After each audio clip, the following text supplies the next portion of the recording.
సూర్యాపేట జిల్లా అనంతగిరి కోదాడ మండలాల్లో టైలాండ్ భూములకు చాలని సాగునీరు రావడంతో రైతులు చాలా ఇబ్బంది పడుతున్నారు. ఆ ఇబ్బంది తీర్చేందుకు ఉత్తమ్ కుమార్ రెడ్డి గారు నడుం బిగించారు.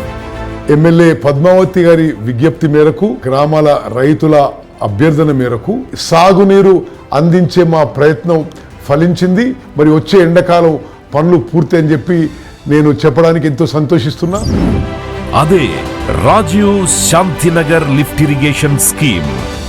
ఇది పాలేరు వాగు కుడి ఒడ్డున శాంతినగర్ గ్రామం సమీపం నుంచి నీటిని లిఫ్ట్ చేసి మొత్తం 5,000 ఎకరాల భూమికి సాగునీటిని అందించనుంది.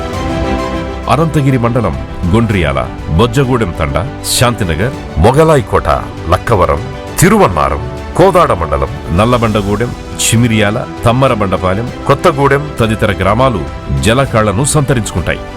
5,000 ఎకరాల ఆయకట్టు కింద పచ్చని పంటలు పండుతాయి. మా బాధలు చూసిన ఉత్తమ్ కుమార్ రెడ్డి గారు, పద్మావతి రెడ్డి గారి ఆధ్వర్యంలో మాకు ఈ లిఫ్ట్ రావటం ఎంతో ఆనందంగా ఉంది. ఈ ప్రాజెక్టు సామర్థ్యం 80 క్యూసెక్లు.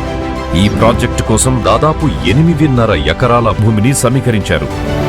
ఇది కేవలం నీరు ఎత్తిపోసే యంత్రాంగం కాదు, దశాబ్దాలుగా ఎండిన పొలాల గుండెల్లోకి ప్రవహించే ఆశల జలధార.